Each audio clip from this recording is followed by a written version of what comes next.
Good evening, everyone. Mike was just telling me he was laughing at one of my videos from 4 years ago, 4 or 5 years ago. And he got caught because he thought it was a new video from like today or yesterday, but it was 4 or 5 years ago. So hopefully everyone's doing good out there. We've been sitting back here chatting, so apologize, a little bit late, but I had to finish my lemon ice, and oh my gosh, dropping stuff. Hold on.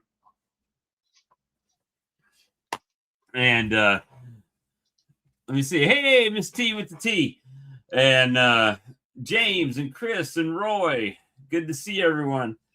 Yeah, we're running a few minutes late, but we were chit chatting. So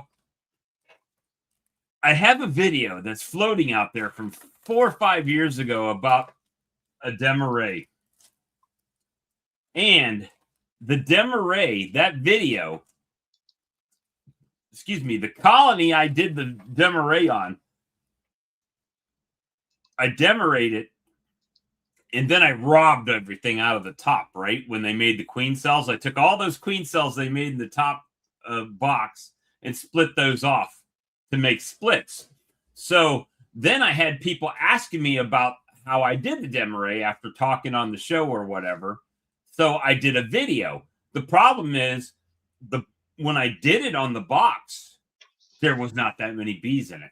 So every time Charlie sees it, Charlie will say, "Yeah, Bob, the problem was you just didn't have enough bees." I know, Charlie. I know I didn't have bees in there because I had already robbed them all out.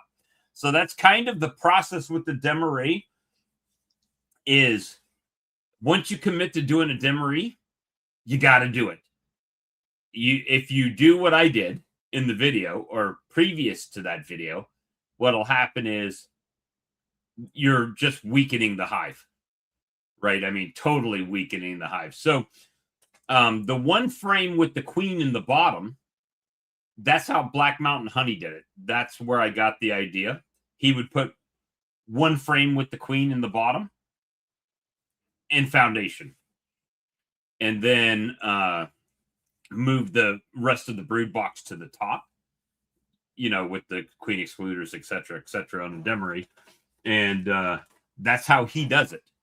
Now, one thing, because 5 years ago I was not that skilled, one thing about that was, first of all, he uses national hives, which are smaller than Langstroth hives. So you have to have a packed load full of bees in that box when you first do it, right? So yeah, errors. Learning from my mistakes over the years. That's what's happening.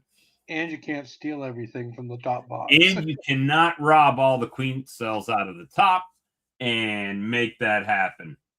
Absolutely. So basically what I did is just totally annihilated that colony. And if you're having a problem visualizing what I'm talking about, the single brood chamber in the bottom was packed full, right? And you're doing a Demarest in order to stop that swarming impulse, but yet keep all of the bees that you have in that box for honey production. So new Bob was following Lawrence's instructions verbatim on how to do it, right? So now the bottom box has the queen in one frame of eggs, brood, larva, whatever it was that I happened to put down there with her, was down there. Then all of the other resources and everything go to the top box. Perfect. You come back out a few days later, you check, oh wow, look at all these queen cells. Then you're taking frames of queen cells and resources out. Boom, boom, boom, boom, boom.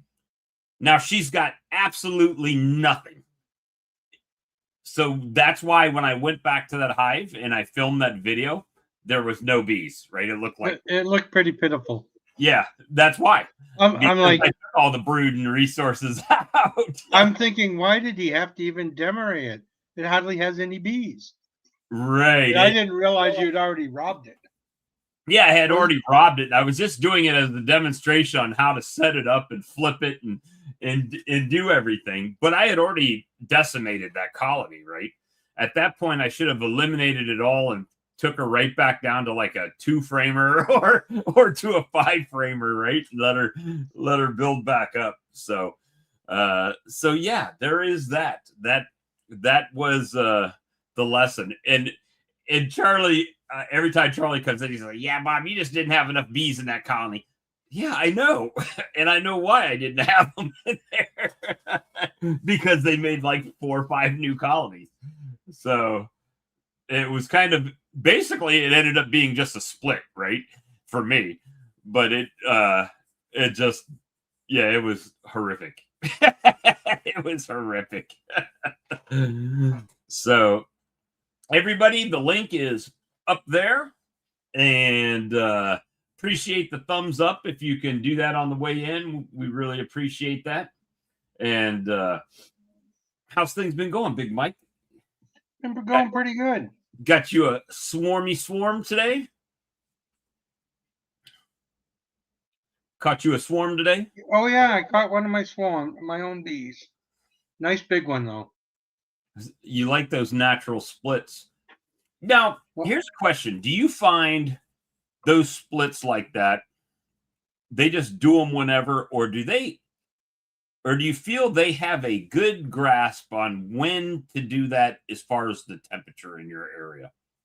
Well, we only have 2 warm days, and today was one of them. Yesterday was one. I think it's supposed to get crappy after this, but it had been crappy, so she couldn't swarm over the weekend. And when I went, it took me a while to find out which hive it was. When I did, it was in a licensed 6-frame 3 high, and the bees were still pretty plentiful. And I cracked that first box and saw cap queen cells, so I made myself a couple nukes, and then I'd already caught the swarm. And the last cell that I saw, I saved to put back in the hive.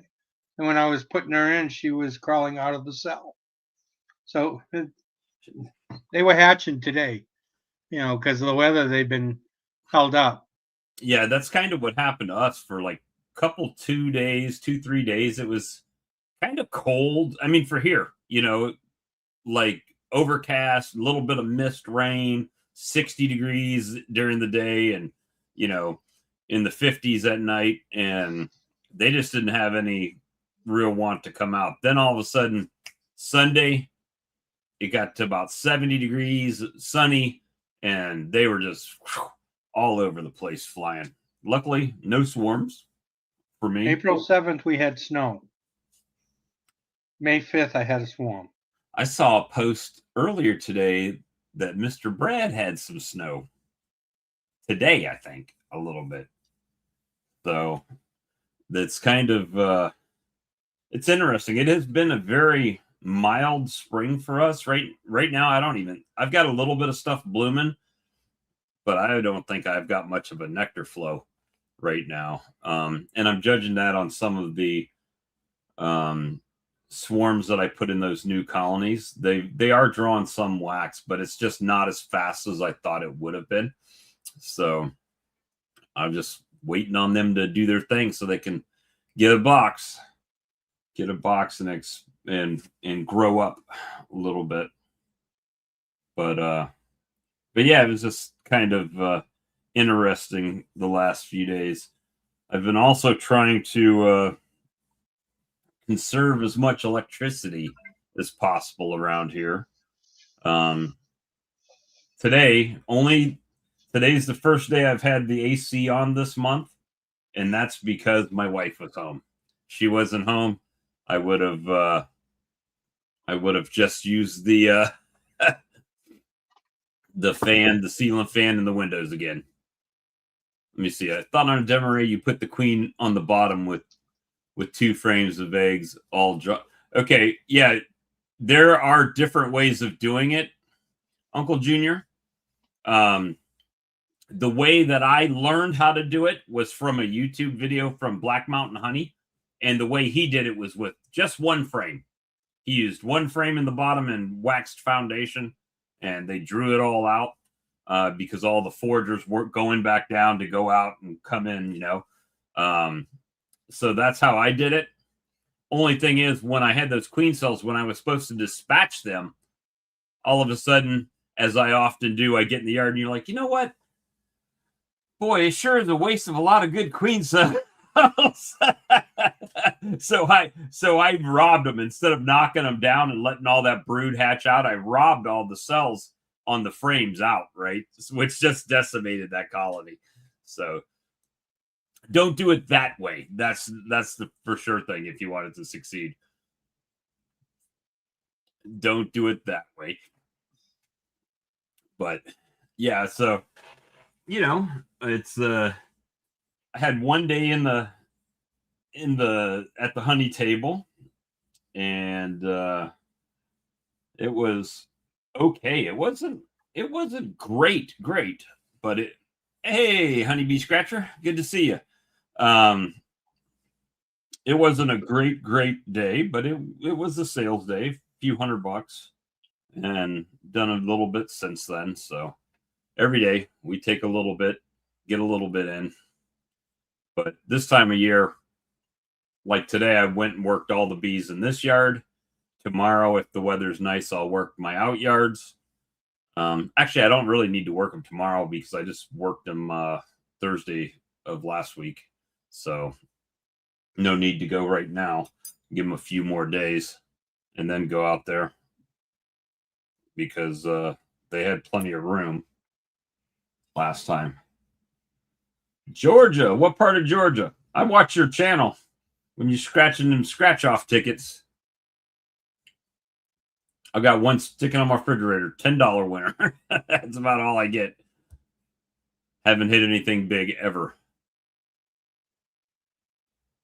I believe I missed hooking up and talking to Brad today a couple times. I believe he's got a meeting tonight. I believe tonight's his meeting night, but I did not confirm that. But I haven't seen him in there. Pendergrass, okay. I'm in South Carolina, around Columbia. So what's up for you next, Mike? What are you planning to do? What's up on the agenda? I got a call from Troy Hall. My breeder queen is ready, so I'm going to have to take a 2-hour ride up to pick that up. I'm going to be building my cell builder in the next few days. So start raising some queens. The hives are huge. Thank you, Uncle Junior. I appreciate that, buddy. It goes a long way. Yeah, Brad's got a meeting tonight. Yeah, I figured he did. Yeah, he sent me a link for your StreamYard. Okay, let's go save him. Go save him. Don't let him get out in 15 or 30 minutes. Make him stay. I watched I've been watching this crazy series. Gosh, what's the name of it? It's about all these weird true stories, like it's crime type of series. But there was one lady in Pennsylvania, western Pennsylvania, the mountains, like I guess that's near Ohio, West Virginia, that type of area.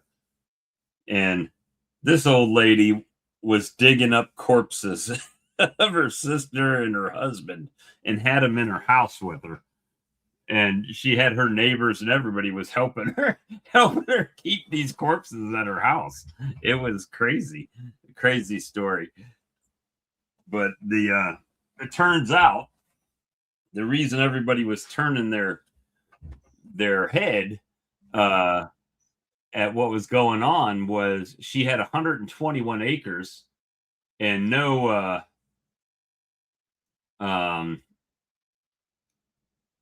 and no heirs. And her 121 acres sat on a big natural gas reserve. So they were all trying to appease her to get the property. She ended up leaving it to her neighbors. but yeah, the coroner and everybody came and got the bodies out of her house. They didn't press charges on her, and then they buried them back again. And she went and dug them back up. Her neighbor helped her carry them back in the house and put them on the couch again. So she was having like people over and having tea parties with corpses at the dining room table with them. It was kind of freaky, but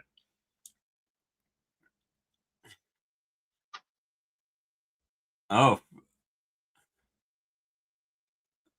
Frosty Fortunes. All right. Hopefully you hit something big on there. So Honeybee Scratcher, he gets books of lotto tickets and scratches them online. And he's a beekeeper, apparently. So that's cool. Good to see you here. It's the first time I've seen you here. But yeah, so my yard is we had a nice little spring flow, and then the weather kind of turned a little cool, and things shut off for a few days. So we'll see if it gets back rolling. I mean, they're bringing in pollen and whatnot, but just doesn't seem like they're really hitting a bunch of nectar right now. They could be. It just doesn't look like they're storing much of it. And we'll see how it pans out. I'm still optimistic we'll have a good honey season. Yeah. Hey, that's a true story, man. I didn't make that up. That's a true story. I was watching it. Gosh, I just can't remember what the name of the series was, or I'd let y'all see it. But there's all kinds of different weird stories in there, and got twists in them and whatnot. But it was kind of freaky.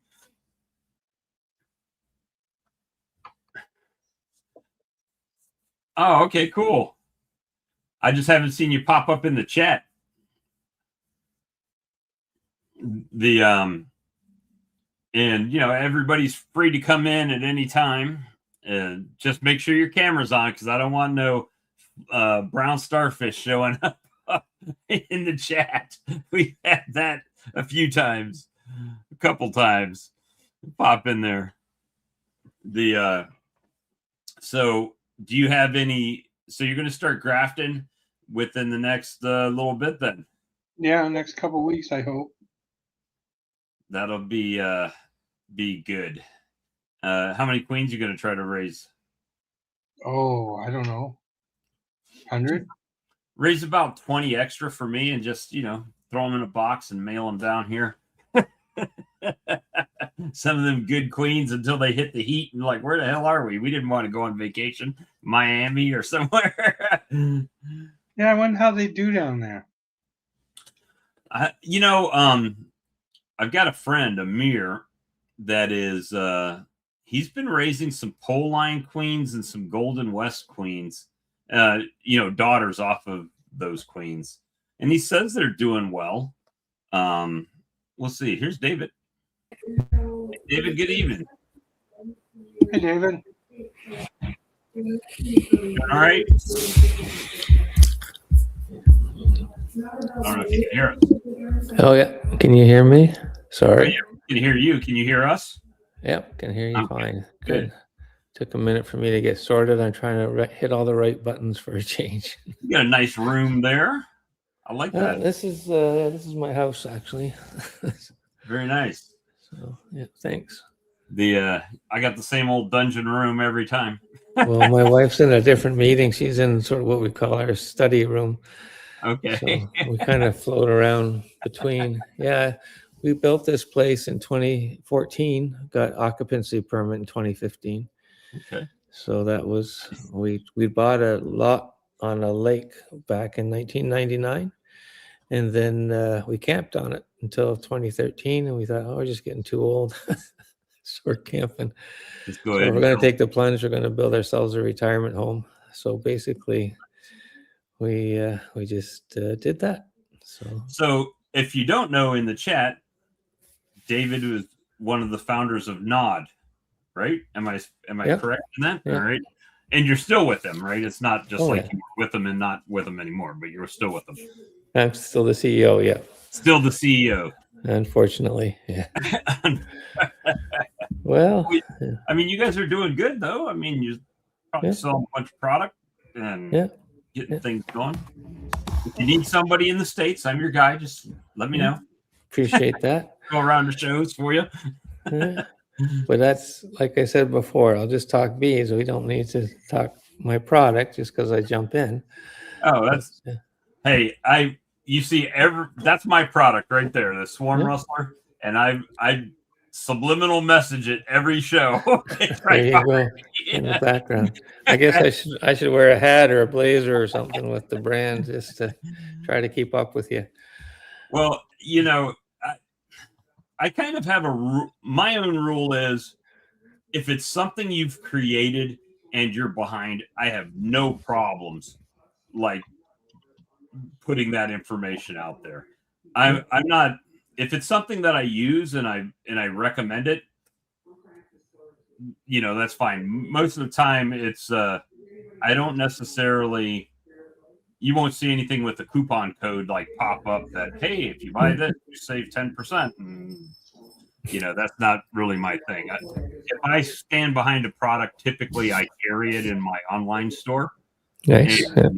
And I have, you know, I have to buy that product in, and then I have to put it on my shelf to put back out there. So if I believe in it enough to do that, then that says more than me saying, hey, use my coupon code. You know, Sure. Bob, did you see what Danny wrote? That he got some of Troy's queens in North Carolina and they did well? Okay. Yeah, like I mean, at this point, any queen would be good for me. I just sit in that weird area, right? In South Carolina, I am north of Georgia. So when Georgia and Florida are producing queens in the spring, everybody north of me, like commercial guys going out to almonds and stuff like that, that are ordering thousands of queens, hundreds of queens. Well, they take priority, big. And then when I can get them, the people like Cutix, like right now, they're probably heading up to New York to get ready to do all this stuff on Man Lake and everybody else. So it makes it a little bit challenging to get queens. Now, as far as grafting queens, I can do it. I've done it before. I just have a terrible return rate due to whatever, whether it's dragonflies or really no drones other than my drones that I have in the yard or whatever. I just don't have a good success on return of virgin queens. And so buying a queen or trying multiple times to get multiple attempts, right? And then if I were in Canada, you don't have multiple attempts. You have one attempt, right? And then two attempts, you get two attempts. So when you're going through your season, and the you know your honey flow starts fairly promptly after your first pollen, so you don't really have that window to do your queen rearing. So do you do it in the summer, or when do you tackle the queen rearing? Typically, late March and April are the best times. This time, I mean, I could probably get away with it now. I've never really tried it. I haven't really had success doing it later. If I do, like after honey harvest splits, I would have to use a mated queen to do that. And I mean, one year I ordered queens from California, and actually I ordered them the year before. They didn't get to my house until like the 25th of May. And I'm like, what am I going to do with these? I'm right in the middle of the honey flow. I don't want to split any of these colonies, right? Because I want them. So I resorted to doing smaller splits, like 1 and 2 frame splits, to try to preserve the honey flow. and it just was not enough, because as soon as my honey flow is over, well, then it's robbing. And now I've got a bunch of weak colonies and a bunch of strong colonies. And, we know what happens in those situations. So your honey flow is March to end of May or early June? Yeah, well, I typically pull my honey the last week of June to the first week of July. Try to have it all off by July 4th. And then if we have a fall flow, I leave that and supplemental feed to hopefully give them enough to make it till next spring. And last year, I tried to do, well, I followed the Canadian formula, right? Shake them down to one box and just slam them full of feed. And because I had that dearth, I put 8 gallons of feed on each colony, and they were still kind of light coming into next spring because of the warm days, and they're flying all year long pretty much. So I've kind of gone back. I'll put some feed on them, especially my strong hives. If I put the feed on the strong hives, I find they don't have the desire to go out and rob as much off of the smaller colonies. And then if I open feed, which I do typically put open feed out, what I find is with the open feed, the smaller colonies, it's just percentage based, right? The big colonies have more foragers. They're going to get more of that. So I still have to put feed on the smaller colonies. Otherwise, they don't have as much of a chance to pack it in, because the big colonies will steal most of that. So during your drought period, not drought, but dearth period, when nectar is not coming in, do you still have pollen sources, or is it just here when it gets hot, everything turns brown? Yeah, I mean, it just kind of browns out. Now they'll stack a ton of pollen in the colonies. So I typically do have frames with pollen on them, all the way to the end of the season. But I can't really give them pollen supplement patties. I can, but I can't give them a whole patty because the hive beetles will get them, right? Yeah. So I've done a few things to combat that. One thing is taking the pollen patty and putting it in a Ziploc bag and using this kind of like they do Hive Alive, right? Put it in a Ziploc bag and then just and then if there are any larvae that get in it, they get trapped in the bag and can't get out. So then I can just take the whole thing out and throw it in the freezer and kill them all and give it right back to the bees. The bees will clean all that out and get rid of it. So but during the dearth period, you're not trying to build population, you're just trying to hold population, right? Is that correct?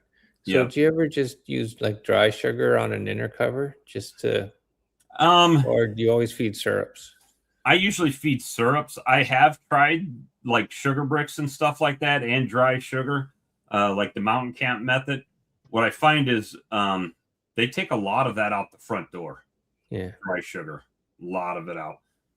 In the wintertime, what'll happen is, sorry, just responding to somebody in the chat.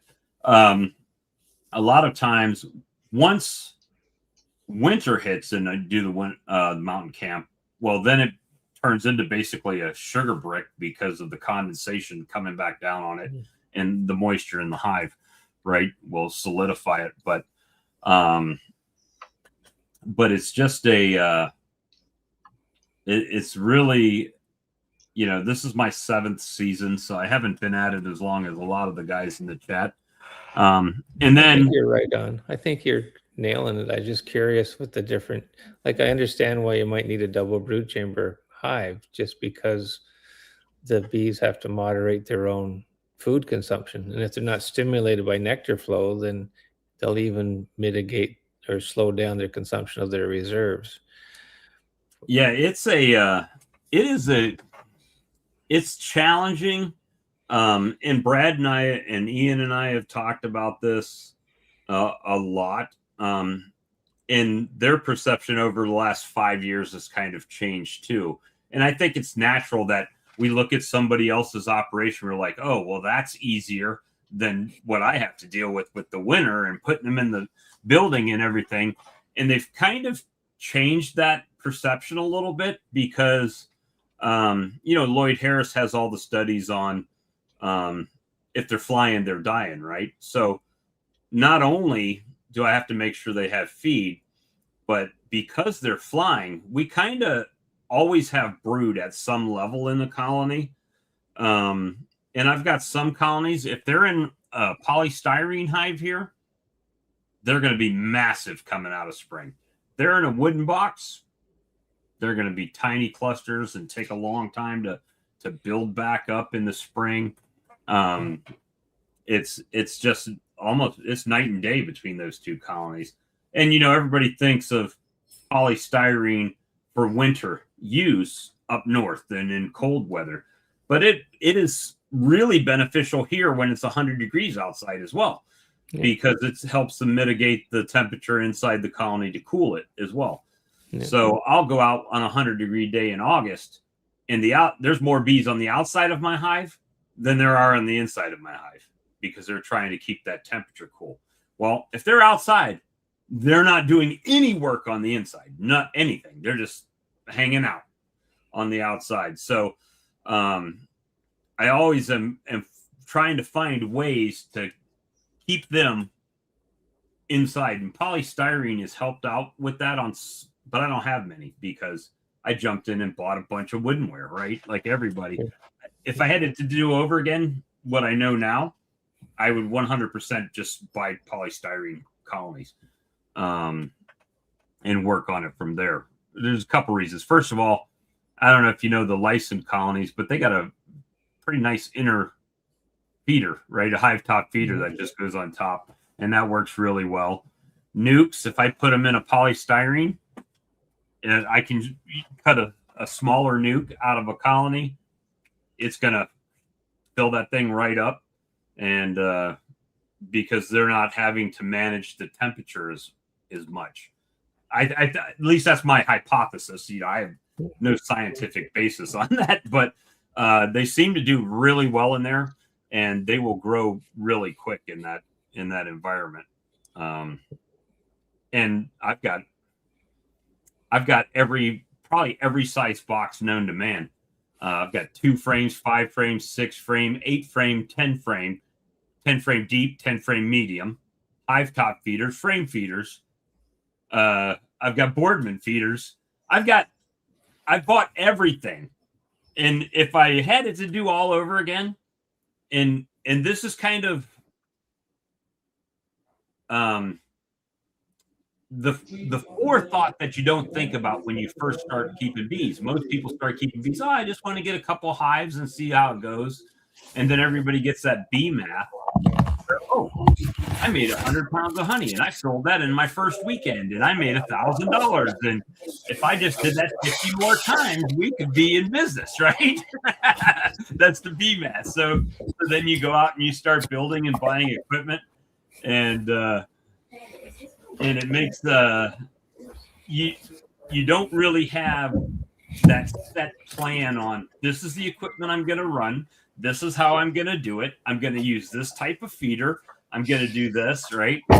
And then once you get up to like 75 hives, if you go to change the entrance reducer, it's $300 every time you make a small change to your setup. So there's definitely things I would do differently starting over again. Yeah, so the early ones, they couldn't take the use, at least at the commercial level. But are you finding them more like the licensed ones? You're finding them rugged enough to take commercial abuse? I don't use pallets. All right. So I'm just on hive stands, and actually I just still have the 4x4s on cinder blocks, right? So it's not anything drastic. I gave them a coat of paint when I got them, and it's due for another coat of paint. Yeah. It's But more they the will be. handling, transference of boxes of full box of honey getting transferred to a honey house on a bumpy road back of a steak truck. This Yeah, can be so hard. to be honest with you, I never have used my poly hives for that. I only use the poly for the brood chamber. Okay. I use wood for the supers, and so when I shake them all back down at the end of the season and I pull that honey off, I just single deep polystyrene colony, right? Maybe one deep on like a double, but it's always polystyrene and wood.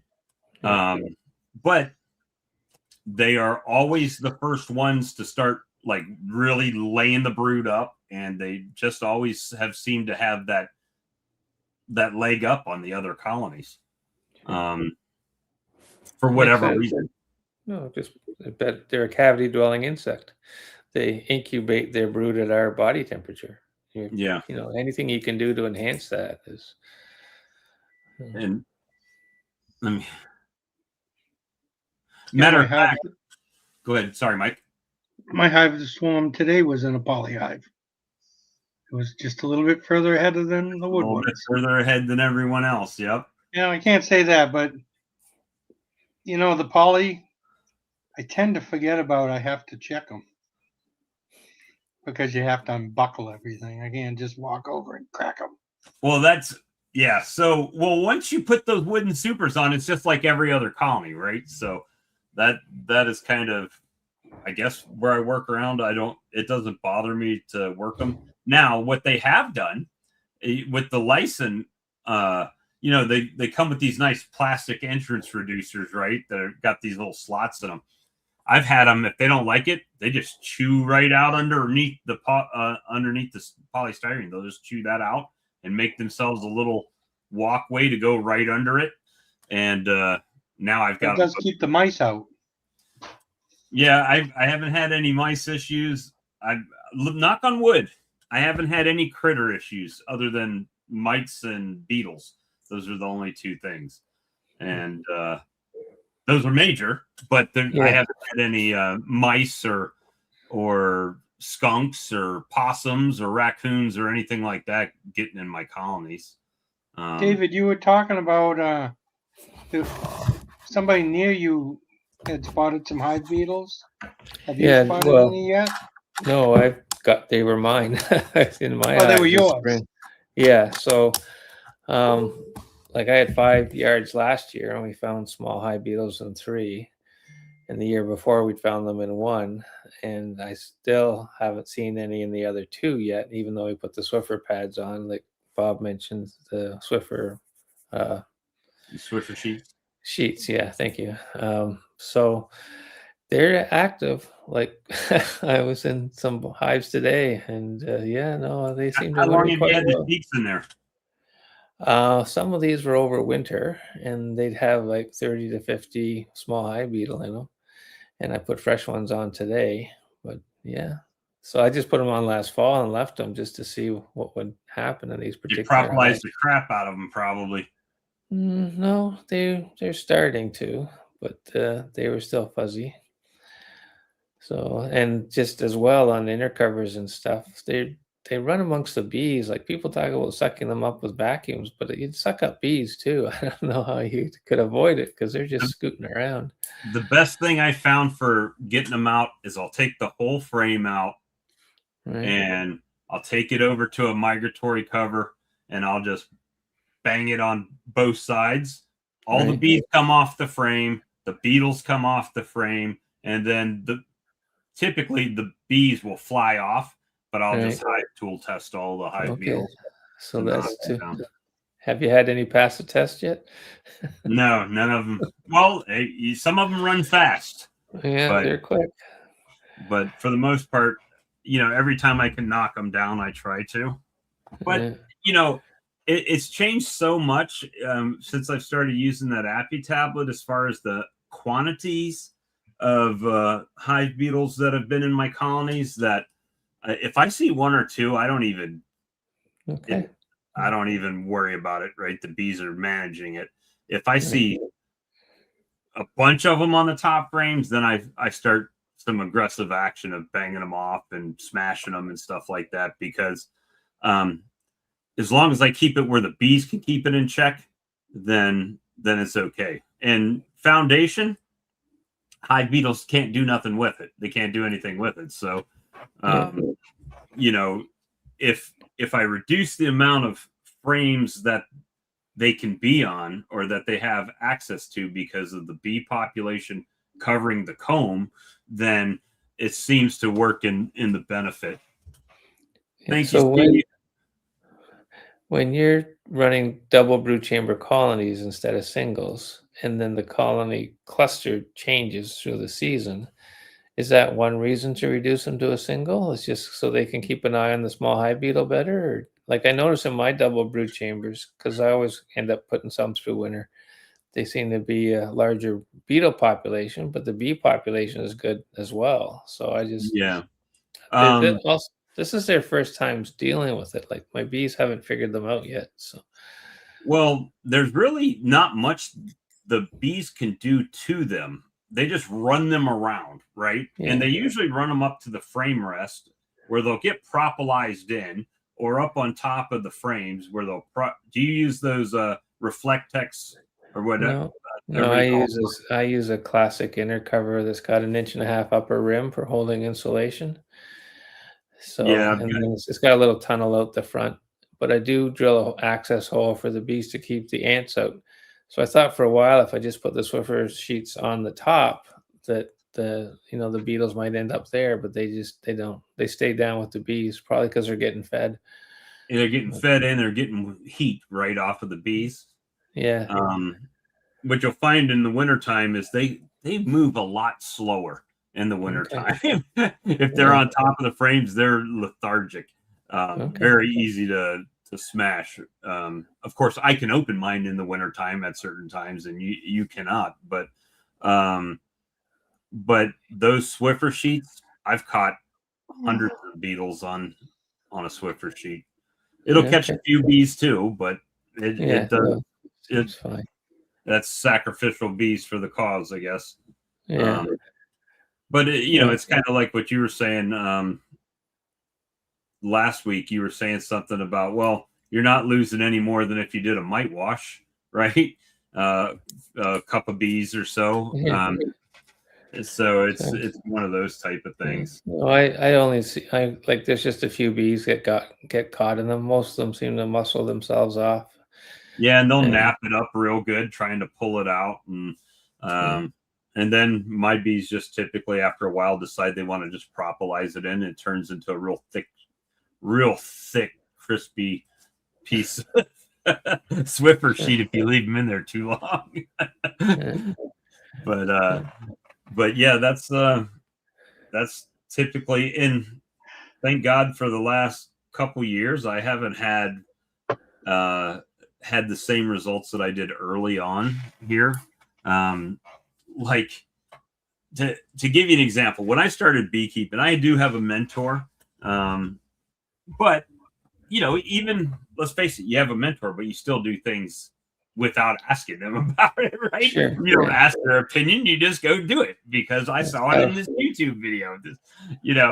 I was following Barnyard Bees because he's in Georgia. I'm in South Carolina. We're close, state-wise, right next to each other. I figured, I can do what he does and everything would be golden.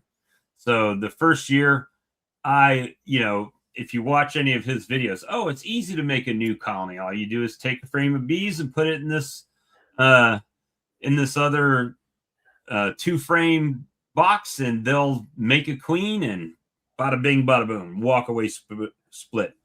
Well, I did that. I split, but nowhere did he say, oh yeah, but make sure they're strong enough to combat like small hive beetles and stuff like that. So when the hive beetles moved in, I got wrecked. I mean, all those splits, they just got decimated. And I was back down to basically the colonies that I had bought to start with, right? I mean, I had 5-gallon buckets that had scraping comb and wax off of and larva. It was nasty, and you know, it was a lesson I learned quick that I had to do something about them. So I've tried every single hive beetle thing that I've heard about. Right? Hey, try this. You haven't found any real difference between single brood chamber colonies and double brood chamber colonies? It's just not really. It's all about the colony strength. You know, I've got a couple hives out there that they're in the Lyson. They're in my polystyrene brood, you know, they got the brood chamber there, and hive beetles do well in there as well. Not just bees. Hive beetles do well in there as well. But because the population is so strong in those colonies, I never lose a colony out of there. At least, knock on wood, I haven't yet lost any out of that. Out of that setup. I've always been able to, this looks like it's got way too many hive beetles in it. And I can always pull out those outside frames that not many bees are on and just start working towards the center and bang them off. And once you get about two frames in, maybe 3, depending on the setup the bees have in the top, I've got most of them out of the colony. And then it's just business as usual for those bees. So if you didn't do anything, would the bees still manage, or would they get slimed out? Well, what happens is kind of like the same thing that happens with mites, right? So at a certain point, the colony size is so big that they don't have any problem dealing with that, with the hive beetles. But as winter progresses and the brood production slows down and the size of the colony starts to dwindle, the hive beetle size doesn't. So it just makes it harder for them to maintain that. Right. And that's when the beetles start taking over. And that's when you typically would lose that that colony. But I've tried everything. I've tried the oil traps. I've tried the beetle jails. I've tried the guardian hive reducers or entrances. Tried all that. And all I did was waste a bunch of money, and I still had hive beetles. When I started using those Appy tablets, and it's because of the essential oils. I don't know if it's the peppermint or spearmint or whatever that's in that. It just seems to deter them from coming in as much. And for, well, September will be 3 years that I've only used that in my colonies. I haven't used any oxalic acid, any Apivar. I've never tried your product only because of the temperature. That's the only thing that was preventing me. You have to have a window that aligns with your return on investment goals for running your colonies. So I'm still figuring out how bees in South Carolina are run in the seasons you're dealing with. So, well, it's so up and down. Like not this past Saturday, but the Saturday before, it was 85F. Yeah. And then this past Saturday, the high was 61. Yeah. So 25 degree shifts in the weather, 25 to 30 degree shifts of weather all year long. And that's the highs, right? So at night, it was getting into the 40s again. Yeah. So very unusual weather this time of year. And then in August, it'll be 110 outside. And so they're just constantly in different levels of stress. So right now, I really kind of like this temperature we've got, even though it's fluctuating, it's staying kind of mild, which is not putting a lot of stress on the bees. But, you know, I joke with people when they come to buy honey. They say, I'm this far down the road. I'm like, oh, my bees are there. They'll fly 3 miles, right? So I tell them, they'll fly 3 miles. I said, this honey, you got to be proud of this. It could be from the gas station trash can down the road. If you see bees there, they're probably Don't tell them that. Don't tell them that. If it's Mountain Dew at the high school, it could be it could be mine. You know, it's just joking around with them, but it's there is some truth in that actually. But Oh, uh, sure. I've been to the gas station and saw honeybees flying in and out of the trash can, and I'm like, yeah, this. Hey, girls, Yeah. go back home. What are you doing down here? You know, but Yeah. it's a lot of this has been my fault because as far as beekeeping, I'm not even in. Well, I am in a club that's in the next county over. I do have some bees over there, but the mid-state beekeepers that are right around my area, I'm not in that group. Uh, my learning of beekeeping has been through this chat of talking to other beekeepers and learning what they do and how they process things. It's been through watching YouTube and just mainly talking to other more experienced beekeepers, because what I find is the meetings that I have been to are primary, and I understand why, right? It's more for seems to be more for the new beekeeper that hasn't made splits or is just getting their first packages or just getting their first nukes. And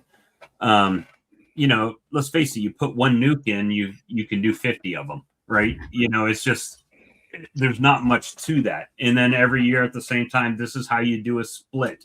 Well, once you've done that first time, you the once you've moved past that stage of your learning, the bee club, at least locally, seems to fall off, right? They're not going to talk about how to do a demarray or different things about, doing that type of thing. Or, why is it that in Canada, everybody gets shaken down to, to one frame deep? Well, I don't think it's a preference. I think it's a necessity at this point, just from what I'm hearing, because it's easier to stack them inside the building, right? For those that indoor winter. Yeah. So it's a storage issue. Yeah. Well, variety of things. The bees have to be able to access feed all winter, and if you're in a single, then you're gonna be on feed. So if your cluster's at all decent size, like I've run in doubles, storing halves, and singles, and I I just like the singles for the queen side of it. I also like a lot of I I run 9 frames in my singles because I can get about 15% more feed in them by not Right. having that extra frame in, because they draw the frames out thicker. And I don't know if you've watched the feeding video on the Nod Apiary Products YouTube channel, but we monitor the hive weights. We posted a video of feed uptake and then feed consumption, and also feed uptake during the winter cluster building. So we did it in 2 stages in the fall, and then what we weigh them again in the spring to show how much was actually consumed. And it's a lot less than people think when the bees have control and they're in the single brood chamber colony. There's no shortage of feed. It's using the techniques that we're using. Do you mind if I jump subjects? No, go ahead. So it's getting late for me. I generally call it a day around 9 o'clock, but I thought I'd share something I came across a while ago. As you know, I raised my own queens, and I had the foam where you'd stick your queen cells when you want to transport them around the yards. Well, another thing I do is I burn egg cartons for smoker fuel. I find if I just crush them up as tight a ball as I can make them, that they actually last very well, and they put out a good cool smoke, and they're easy to ignite. So I was looking at egg cartons, and I brought a show and tell one here. If you think of the egg carton like this, where you put your eggs in, then your queen cell is going to flop around. And I've seen guys actually put like a damp sawdust in, and then they put their queen cells. But if you actually flip it upside down, the space between upside down is perfect for putting in a queen cell. So I had forgotten my foam for carrying around queen cells, and I had my egg cartons that I use for smokers, and I was scratching my head what to do, and I just caught corner of my eye one of my egg cartons upside down. So I just ripped the lid off another egg carton because after you put the queen cells in it only holds 5. Right. But then you want to keep the sun off them. You don't want them to cook by mistake. So I just ripped the lid off another egg carton and I set that on top. And then I had some red tuck tape or construction tape. So to make sure I knew which egg carton I was using, I actually just taped it shut. And that gave me a marker, a red marker so I would handle it properly. Right. So then if you ever want a way to carry queen cells around your bee yard and you use an egg carton, just flip it upside down. You're going to have a spot for 5, and they're just perfect size. You can, if you have the JCBC plastic queen cells, and they got a little nub on the bottom, it gives you a good finger grab point to pick them up. So I just thought I'd pass that on as a tip. The other thing you can use a full-size flat, and they'll hold 20. But there's a lot more variability with the flats. Some of them don't have the deep flat in between. It's quite a shallow flat. If you can get egg carton flats, then you can carry around your queen cells very easily, and then just lay a piece of cardboard or something on top to keep the sun on. You mean you don't have to run out and buy one of these $200 and something queen cell incubators? Well, you can if you want to. It's like most things in beekeeping. There's lots of things you can spend your money on. If you figure out the core things that you absolutely need, you can save money on everything else. I mean, 45 queen cells for, I think this was $250 when I bought it. Yeah. At Hive Life. I've used it one time. Exactly. They work great. There was a fellow out of New Zealand that was selling them for a while, and they're quite a nice unit. You could plug them into your cigarette lighter. Cigarette lighter, yeah. Not it anymore. Yeah. So, but if you ever and queen cells, you don't want to get cold, but they can get cool. They have no trouble. That just slows down their metabolism. But if you have egg cartons around, then it's just a quick and cheap way, and then when you're done carrying your queen cells, you can crush it up and burn it in your smoker. So yeah, that'd be my luck. I'd forget about 5 cells in there and start crushing it up. Well, that's why I put my red tape on, so I could remind myself to not use, because I was using it as a queen cell carrier. But Roy, probably everyone already knows this, but I thought better that maybe one person in your audience doesn't, so I just share that. Oh yeah, there's Janice says that's a great idea, and Norman said that's some real outside the curtain thinking. Oh, good for him. Roy, I want to apologize. He says I've never been to a bee club. I've learned everything from Bob. I apologize now if that's the case. But yeah, well, everything. One thing to learn about YouTube is by the time a lot of people put YouTube videos out, and this was something that I learned really quickly when I started beekeeping. By the time Cayman put out a video, I should have done what he's doing 3 weeks to a month earlier than him. Yeah. Right. And that's assuming that the day that he filmed the video, it actually got uploaded.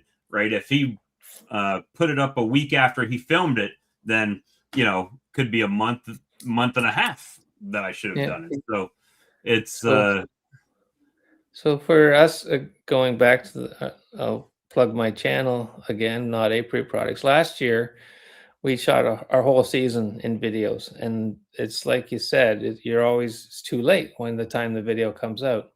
So this year, we thought we'd take a theme of 1 month from now, and we used the footage from the previous, and we might add a little bit of new footage.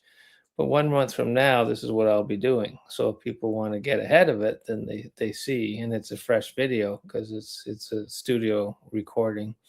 And it just tries to let people learn prior to having to actually do the task what's upcoming. Now, we haven't been very good at it because we started out with good intentions 1 month before, but then you get busy and it's 3 weeks from now I'll be doing that. I better get this video out. By the time it hits the airwaves, it's only 2 weeks out. But that was the intention, was just to try to help people, get ahead of what's coming. That was that's what I originally intended mine my channel to be for me. So I could go back and say, what did I do a year ago? Okay, I was doing this, right? And then obviously after that year, well, did that work or didn't it work, right? If it didn't work, then I can adjust that. But you know, it's Brad makes a good statement. He says, well, if I'm a 5th-year beekeeper, I've only maximum, you know, done these splits or whatever 5 times, or I've only done this process 5 times, right? So it's always a refresher to go back and learn what you did and what worked and what didn't work, and making changes. I had a bad habit over the years of making too many changes and then not being able to pin down, well, what made the difference or what didn't make the difference, right? Because I can't pin down to one specific thing that I did that directly made the difference. It was just wholesale changes. And so I've backed everything down, like even the amount of times that I go into colonies. When I first started beekeeping, I was in them all the time. And now I check them and leave them. It might be a week. If I go in a colony and it's like, well, last time I was in there, I knew I added a box. There's no way they've got that full yet, and they're probably still working on it. I might take the top off to see if what they're doing in there, and put it back on. I'm not breaking it all the way down and going back through it. I'm letting them do them, right? And that's helped me out quite a bit. As far as but you have to go through that learning curve. I think every new beekeeper, it's like watching an aquarium. You're just amazed. You know, you're looking into another world. And so going into your bees and learning about them, that's just part of the joy of fun, right? Yeah, exactly. I mean, that's the fun part of it. Yeah. So don't regret it. Just think that was important for me to go through that, you know. Yeah, and I enjoyed that, but over time as I grew, it just got to the point to where I realized that, hey, there's eggs and there's brood and there's larvae in there. There's a queen. If I come in next time and they're smaller than they are this time, there could be an issue. But if not, I'm gonna let them just keep doing their thing, right? Until I notice something, an anomaly. If I look at the front of the colony and there's nothing going in and out, there's a problem. Maybe they're too small. Maybe they swarmed and there's only nurse bees left behind or something, you know. So I just try to limit as much as I can. I could share a couple commercial beekeeping realities. Sure. Every time you do a major disturbance to a colony across an outfit, 5% will go sideways. So, for example, when I was running bees into orchards for pollination, every colony the week before, I'd go through, make sure it was up to strength, was queen right, was all good. And then I would go into the orchard. And then, of course, after the pollination, 10 to 14 days later, it comes out, 10% would be queenless. So a few times when they were in orchards, I'd have to make some checks because, you know, the grower had a question or there's something I wanted to take care of. There would be that 5% loss across the whole thing. And anytime you do anything major, go through your colonies to do anything, no matter how careful you are, you're going to lose 5%. So do you think that has to do with the colony saying something's not right and just trying to supersede her? Or well, it's to start with, it's a home invasion from their perspective, right? That's their home, and there's all these stresses. If you get into something specific like moving bees, when you think of a hive going down a bumpy road and there's this queen inside sticking her abdomen in and out of cells, you know, there's going to be something that's going to happen. And it turns out statistically. Now, when they did a study looking at an outfit and they followed a beekeeper through the entire arc where they marked queen right colonies at the start. And this was a beekeeper that did pollination on the eastern seaboard. And I forget how many stands he had through the summer. But by the time he got back to the original overwintering stand, only 27% of the queens were original. And if you go back and count the number of stands, that's what he was losing. Every time he moved bees, he was losing 5%. And he hadn't historically recognized it because he was always making splits, because you got to keep bees in boxes. So he'd buy queens and make splits. And the splits could come from anywhere he could find extra brood. So they weren't, but when they tracked a colony through the entire route where it would be taken out, and then only 27% had their original queens by the end of a single season. And that's just anytime you go through a hive doing whatever, you're causing it. So when you watch someone like Ian, when he does his checks from the bottoms, you don't want to pull frames unless you absolutely have to pull a frame, because there's just that risk of, again, 5% doesn't sound like much, but you do it 4 exams over a spring, that's 20%. So if you can tip up a colony, assess the cluster size, see capped worker brood, and the bees have a really good vibe, leave them alone. You don't, otherwise every time you go into those, you're going to lose 5%. That's just how it plays out across the season. And it's just, you're doing a home invasion and it just messes with them in some way, and there's no ill intent from the beekeeper. And I think every beekeeper has to go through it. But like with Ian, he's he's staging his yards, he's going in and out of his building, all these things, every move. I bet you if he ran the numbers, he's going to come out close to 5%. Now, depending on, I'm gonna do the cup is half full scenario on this.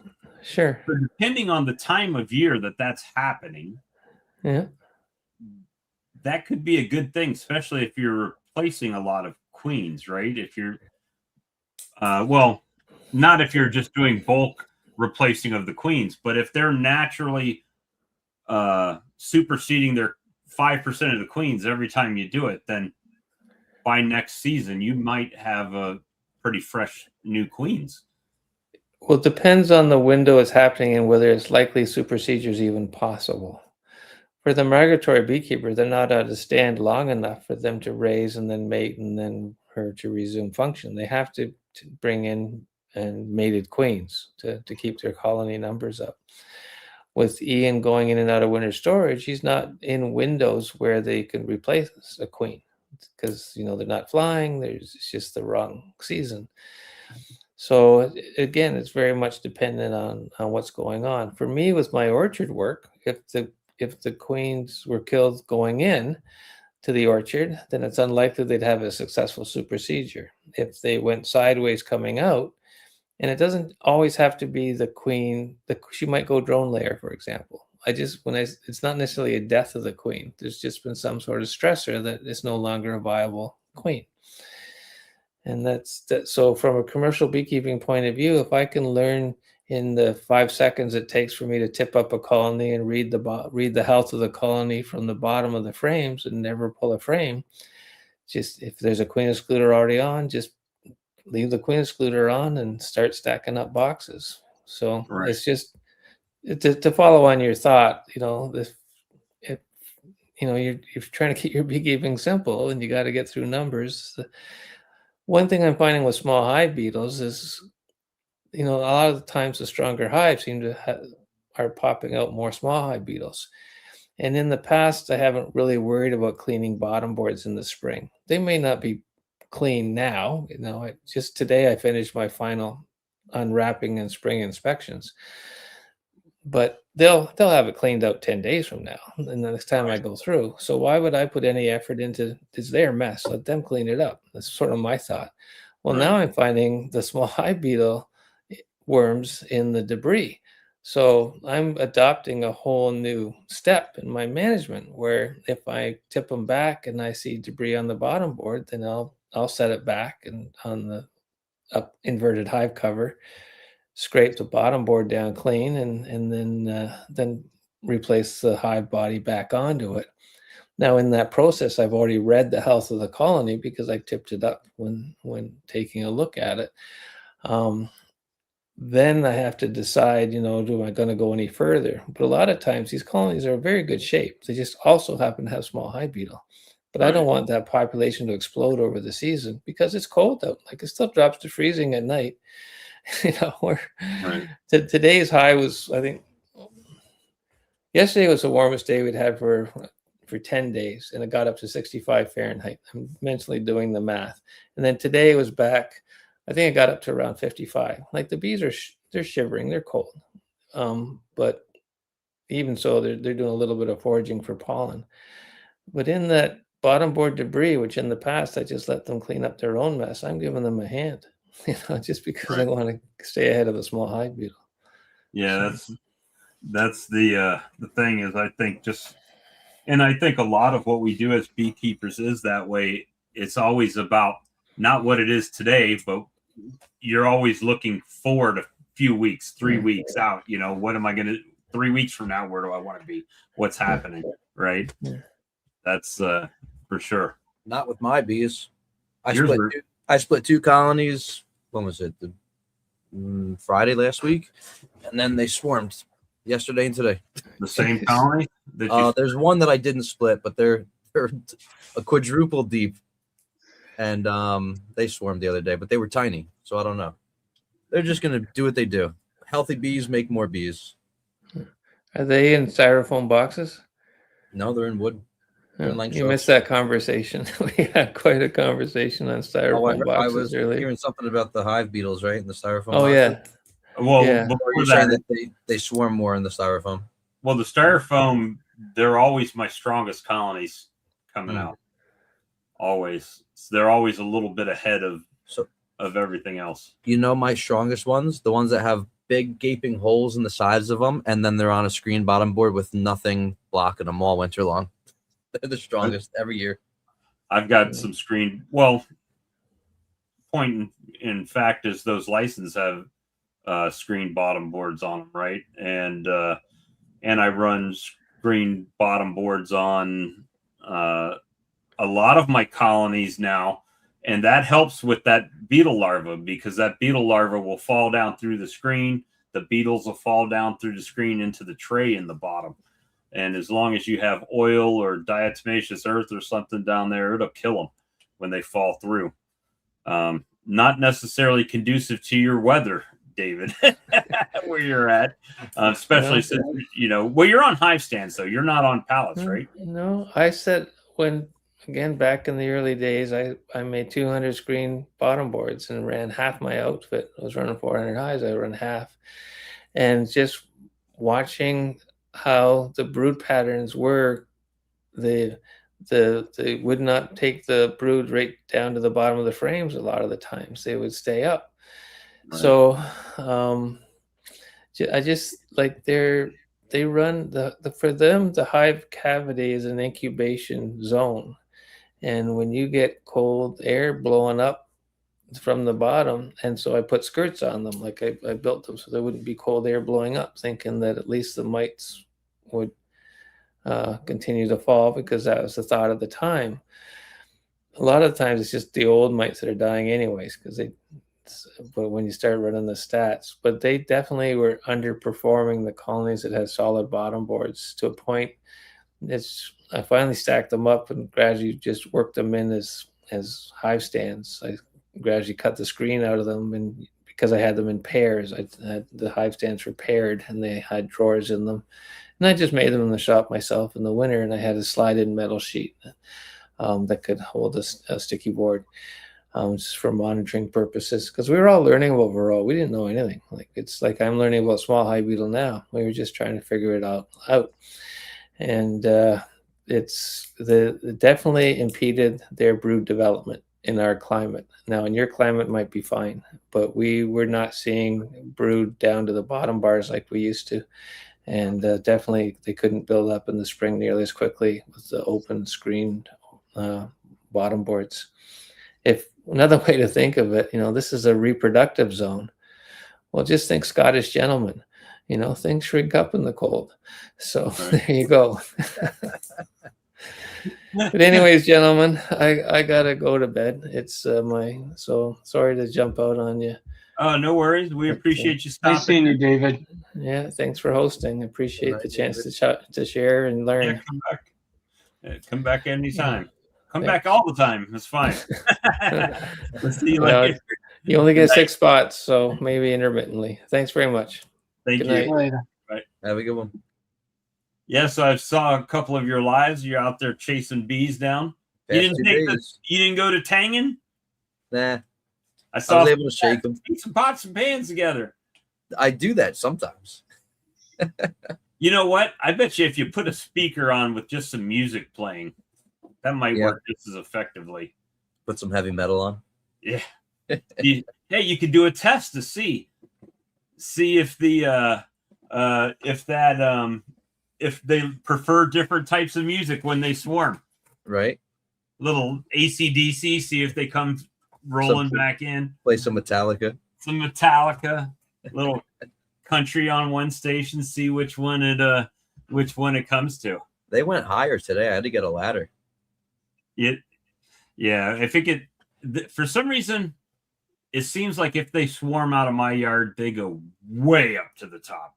Do they? It's like, yeah, like I've got a 20-something foot extension pole, Okay. and I'll put a frame on it. If I'm on a ladder and I can't get them, I just wave goodbye to them. Yep. See you Have a later. nice day. I'll bait up a box. But you know what? I find sometimes it doesn't matter. Once they've gone to swarm, a lot of times they're not coming back to the same yard. They're going somewhere else, right? Not my bees. Well, you're lucky. I mean, I'm surrounded by woods and trees and Us too. We got 3,500 acres of woods on the other side of the road. old stuff, and they just a lot of times they don't hang around. Sometimes I'm lucky I can catch them, but Maybe sometimes your bees are angry. They're just like, see you later, Bob. Hey, I went in them today. Not a sting, no bees. I went in every colony I have in this yard. Did you work them in gym shorts? No, do I look like I got stupid written all over my face? Don't answer that. I put a second box on the swarm I caught today because they were just like overflowing. So I gave them a second nuke. So they're a double deep nuke. You give them all brand new foundation to draw. Everything, nothing, no old comb in them. So I'm gonna check them. I think probably like 5 or 6 days. I bet all 10 frames are like mostly done. That's my guess. We're in a good flow right now. So yeah, we kind of got a little bit of a pause right now in ours. I think that's why they're all starting to swarm because the flow is like picking up. You got dandelions. You got dandelions now. Mm-hmm. Just stop. Hey, I was out in the yard burning because we were on a burn ban until after this rain. So I was burning some yard clippings and old bee equipment and stuff like that in the yard. And all the wild berries, some of them are starting to turn that blackberry color. And I was sitting there picking them off the bush and eating them while I'm burning the fire. Nice. Sweet success. Our berries aren't in yet. We're going to start getting flowers, I think, in the next couple of weeks. And then usually by June, we're getting raspberries and blackberries and stuff like that. It's I'm in May and June, I should get it, but the weather's been a little bit weird this year, but that's usually when we hit it and my boxes will start to fill up pretty good. I mean, I've got some honey out there. A lot of guys have already pulled like some honey, but I just left it because I figured if they needed it to raise brood, then they can get it. But it's been a good year. The bees look pretty good so far. I mean, you're always going to have that problem colony that you go out there and you're like, what the heck are you guys doing? Yep. But how are your splits looking, Bob? They're doing pretty good. That 8-frame box that I put together, I put the queen excluder in an 8-frame medium super on top of it. They haven't really started moving up in there yet, but they will. They're doing pretty good. Everybody's growing. It's like anything else. I got some good hives. The hives out in my out yard in Lexington, 3 hives right next to each other, 3 very different colonies, right? One of them swarmed. They replaced the queen, so they're lagging a little bit behind. When I went out before I went to Tennessee, I had boxes. I had put boxes on the 2 strongest colonies out there, and they started to work that and store honey away, and they were doing good. And the one that I didn't put one on, I came back and they were just smashed full of brood. So they're like a week behind, but because they have so much brood, they're just gonna explode, right? So they got a box. And when I went out there this past week, they really weren't doing much, in any of the boxes. So it's like, what are you guys doing? They're just kind of taking a break at the moment. Just hanging out. And Thinking the about other things, yard yeah. is doing pretty good. If I had queens, I hate to say it, but I honestly think I would go through and split every one of my colonies, and honey be damned at this point, as far as that, just to get the numbers back up where they still have an opportunity to build their own winter colony up, and get their stores right. Because like those swarms, they might make me some honey. I'm not really worried about it. I'm more worried about them getting that brood box set and manageable for themselves, and enough food for the winter, right? That's kind of the goal. But if they made me some honey, it'd be great. If they don't, great as well. I mean, I've just got the splits. I'm just more worried about them maximizing their colony in their single deep there. And if they get it packed out with eggs, brood, and larvae, they'll get another box. But until then, they're going to stay right in a single deep or double 5 frame or whatever they're in currently until they can blow that up. Now, you ever consider feeding like a light sugar syrup to build them up into a double deep? Yeah, but the issue I have is if I do that in this yard, unless it's in a license where I can put the feed in the top and strap it down where nobody can get in, chances of them getting robbed is pretty high,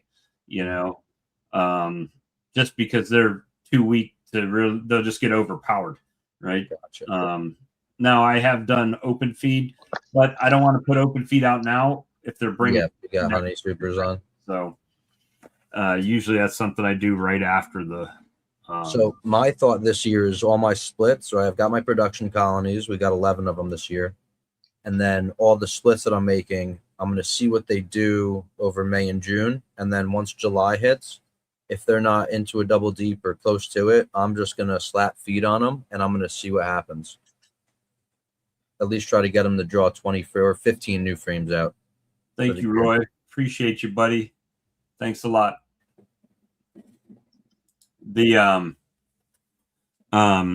So I kind of been following. I've got issues here. Main issue that I have for overwintering is storage for my equipment, right? It still stays outside, which seems that, well, it doesn't seem, it has a negative effect on my equipment. It has a negative effect on the comb, because even sitting out in the sun, they still get wax moss. Yeah. I mean, there's no way around it. You could use paramoth, but that stuff's poison. But even outside, right? It's like, how long is that going to last? I think it lasts all winter, at least by us. So for me, what's happening is I find myself constantly trying to rebuild comb every year, which is not inherently a bad thing if you have nectar flows that will give them enough to be able to draw new wax and to store honey and, give you a desired result. For me, it's been a struggle. Brad, he harvests his honeycomb, and this year's honeycomb is next year's brood comb for his splits. Well, if I do that, I've got wax moth damage in the spring, so I have to scrape it all down, wax it, and then they have to build it up again anyway.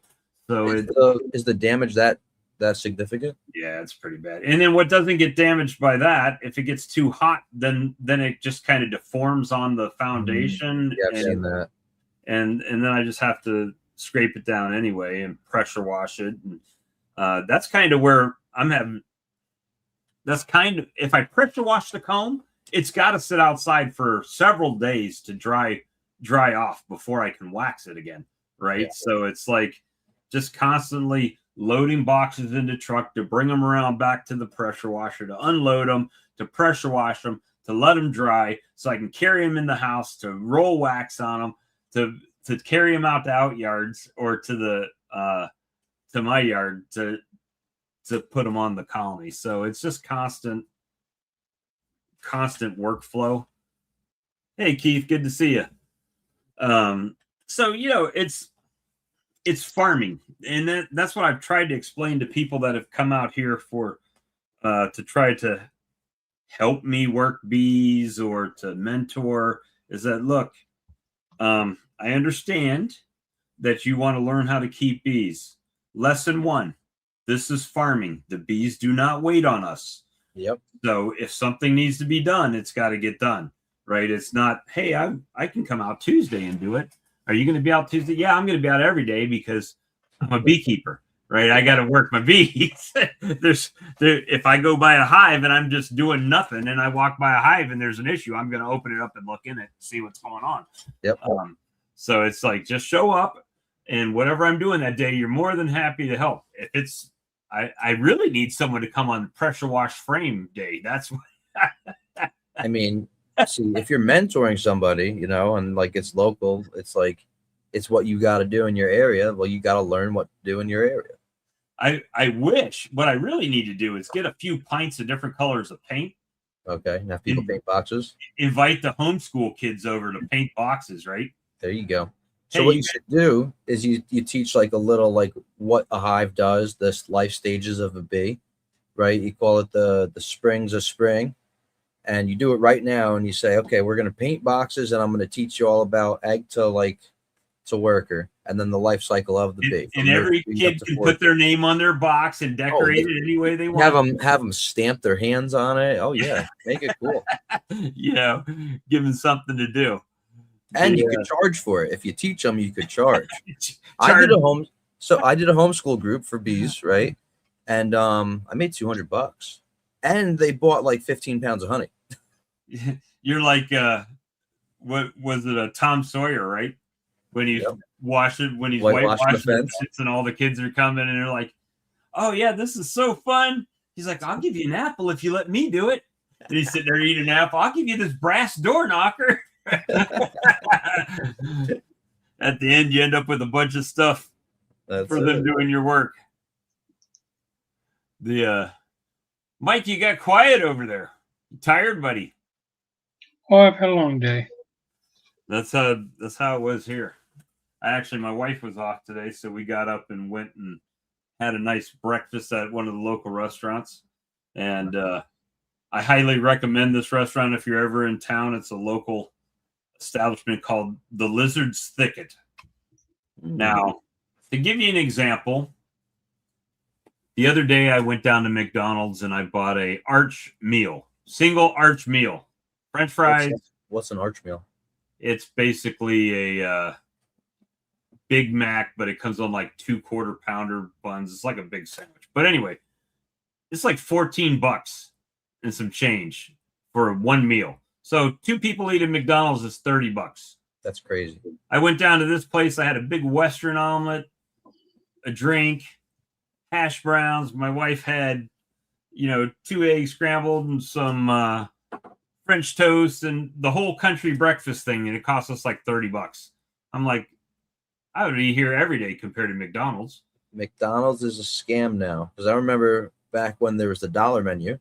You get a double cheeseburger for like 99 cents or $1.25. $4.19 now. Even those, you remember the chicken wraps, right? It was like one tender and a wrap. A dollar, like 99-cent menu, right? Yeah, like $3-4 now. Yeah, and it's fake chicken. And you forgot the $4 in toilet paper you're going to use afterwards. Yeah. And the $20 plumbing repair. That's it. Hey, I know how to plumb, so I can do it myself. God, I got plumbing issues at this house right now. This house is the money pit. All houses are money pits. This house has old cast iron pipes in it. Oh, that's and then fun the to sewer break pipes outside where the big terracotta pipes yeah. are Okay. slid together. They Yeah. last And- forever though. Yeah, until roots grow in them in between the crack. Oh yeah, that So I started several years ago plumbing from the septic tank back to the house. Okay. But underneath the house is still cast iron. So the cast iron is having issues now. Sometimes the water backs up into the vent pipes that go up through the house. That And- means you have a blockage somewhere. Yeah, so if I flush the toilet, Uh-huh. it's fine. Lots of power goes right out, no problem.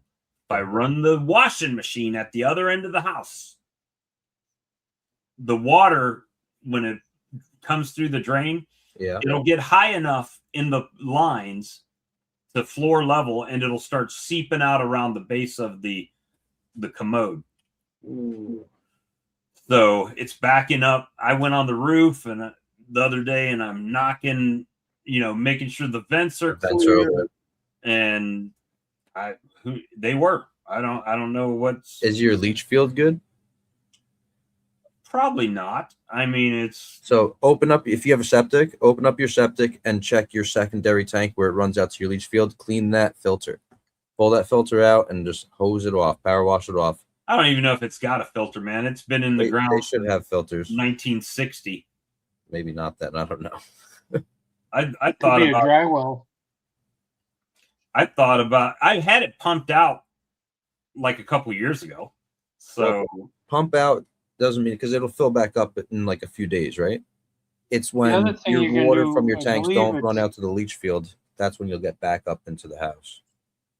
I thought think it's about- baker's yeast and sugar and warm water. Mix a slurry and flush it down the toilet. That'll improve the bacterias in your septic tank, and it eats the crap out of it. No, what you can do also, you just take a gallon of milk and let it sit outside for a week in the heat, and then dump that down the drain. Oh, really? Putting sour Yeah, milk it's in an the active septic, bacterial culture. it's good enzymes. I'll pour that shit directly into the septic. Just pop the tap and Yep. the lid and knock. Yeah, so that's it's been and you get something fixed and then it's just something else breaks, right? So Like right now, I know you Okay, at the quick. beginning I was saying how I'm trying to reduce electricity costs. So I heard you saying that. I had you on before I jumped on, so so I I've was listening a little bit. been opening the windows up and turning the attic fan on to suck the outside air. And here's the thing. It was 80 degrees outside. If I turn the AC on, it takes 5,000 watts to run that AC unit. Yeah, If I run the attic fan, it takes like 300 watts. Yep. And I can run that thing all day. And when it was 65 outside, it was nice and cool inside. And, yeah. Prop the doors though, because if the doors are open, they all just Yeah. start slamming. we propped the doors open. But it also, what it's doing is it's taking that outside cooler air and Yeah, it's bring it sucking it up into the attic, which is cooling the attic down. Well, does it?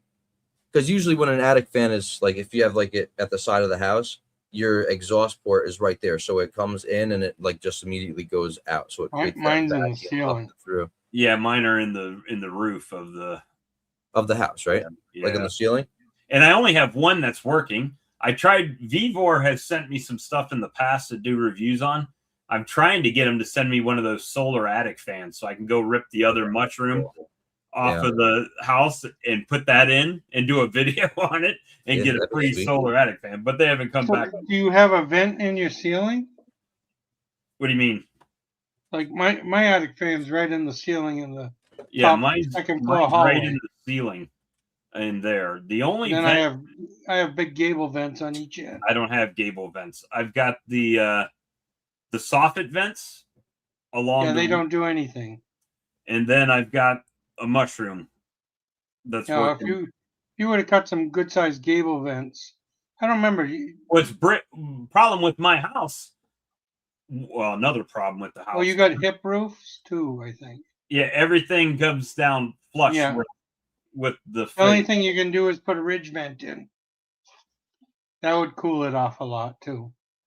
So yeah, it's just either I've got time and no money or money and no time. And very rarely do I have money and no time anymore. You could put a steeple that has vents in it and have Bob's house of worship. I've been looking at a bunch of stuff. Let's see. I was going to do a vape treatment today, but got busy with that swarm. Yeah, I haven't. I really am wanting to try the Formic Pro. This would actually be a good time of year for Formic Pro for me because the temperature is right. But I don't know that it's. You can't do it with the supers on, right? So Yes, you can. Oh, you can? Yeah. So that would be a good time to do it. I just don't have any or money. David, if you're still listening, send me some samples for McPro. I'll do a video for you, I promise. To see how it goes. But yeah, I mean, I'm going on 3 years of just using Happy tablets, and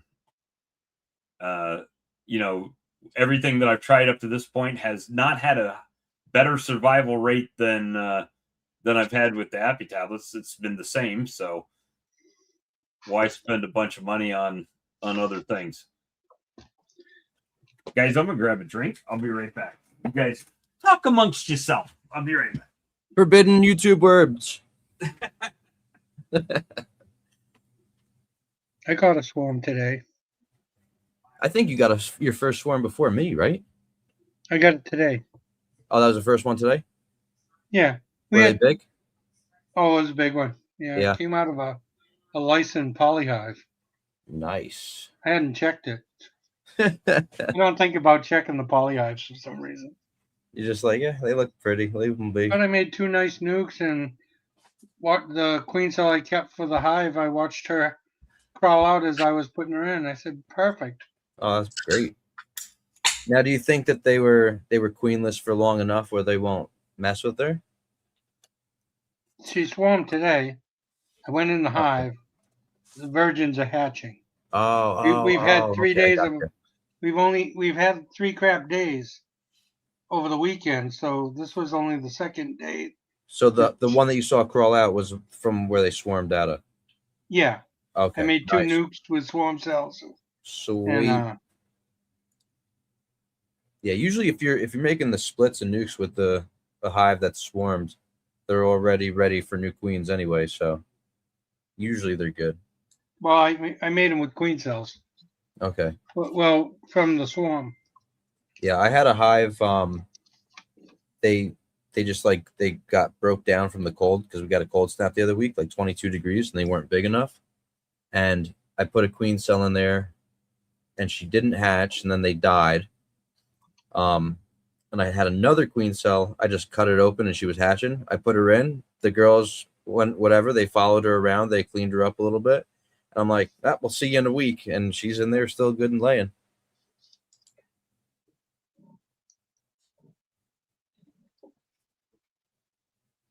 Pastor Bob. Yeah. I get notifications. It says for me, but it's one of my own videos. I'm like, I get the same thing.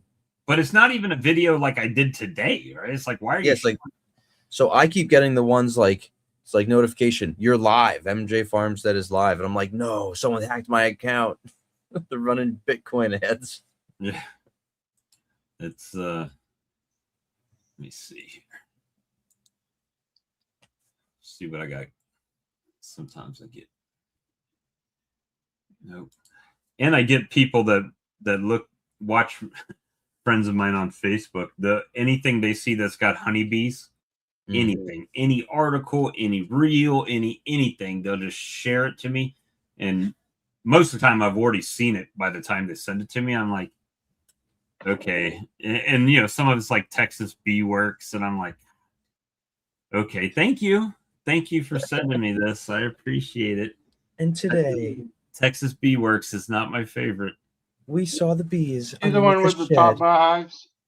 No, she's the one that goes and collects swarms. That is usually in like and like cutouts and everything. Yeah, she's usually like in a sports bra and you know, yoga pants out there talking. Oh, very you're just jealous because you don't have a sports bra and yoga pants. One day, you know, I used to watch some of her stuff when it would pop up, and then it was like one day she's like, "Oh, and we could not find the queen in this colony, but luckily I have one right here with." It's like, who the hell brings a mated queen with you to a swarm capture? You just happen to have a mated queen in your pocket. Come on. Just walking around with her like that all day. Unfollow. I can't get mated queens for my colonies, and you just happen to have one in your pocket for a swarm capture. Get the hell out of here. Bob, if we had different bumps and we could get 1 million people following us, we'd do it too. Yeah.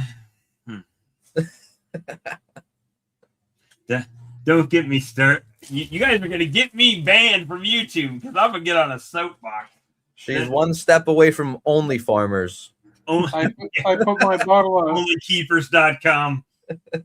I put my bottle of Swarm Rustler right, so I'll grab it tomorrow and have it with me. Start baiting my hives. Start baiting them up. I'm not going to bait the Suburban this year. You should do it. I baited and then make a video. You got to make a video of that. I did have a video last year. Yeah. One of my buddies was taking a video, and they're flying in, and I said, "This is bullshit." Yeah, they flew right in the back of the Suburban, or no, the van. Roll the windows up and take them home. Oh, the Suburban. That's the. I've had a box of comb in the back of my truck, and I sprayed that just in case some bees would smell it. Because every time I'd come out to the truck, there'd be bees in the back of my truck. I'm like, oh, okay, well, we'll spray it just in case. But yeah, it's crazy and this is going to sound totally wrong. I'm not saying that some of those girls are not great beekeepers. Don't get that wrong. I don't know, right? I've only met a couple of those, but the rate that their beekeeping YouTube channel grows compared to the average beekeeper that's been doing this for years is insane. Hey, if I was pretty, I'd have 1 million followers. Even if you were pretty, once they heard you talk. That's it. Yeah, I would. See, I'd be the one with the smoking hot body that sounded like the girl off of Monsters Inc. Mike Wazowski. Today we're gonna do a demo raid split on the colony.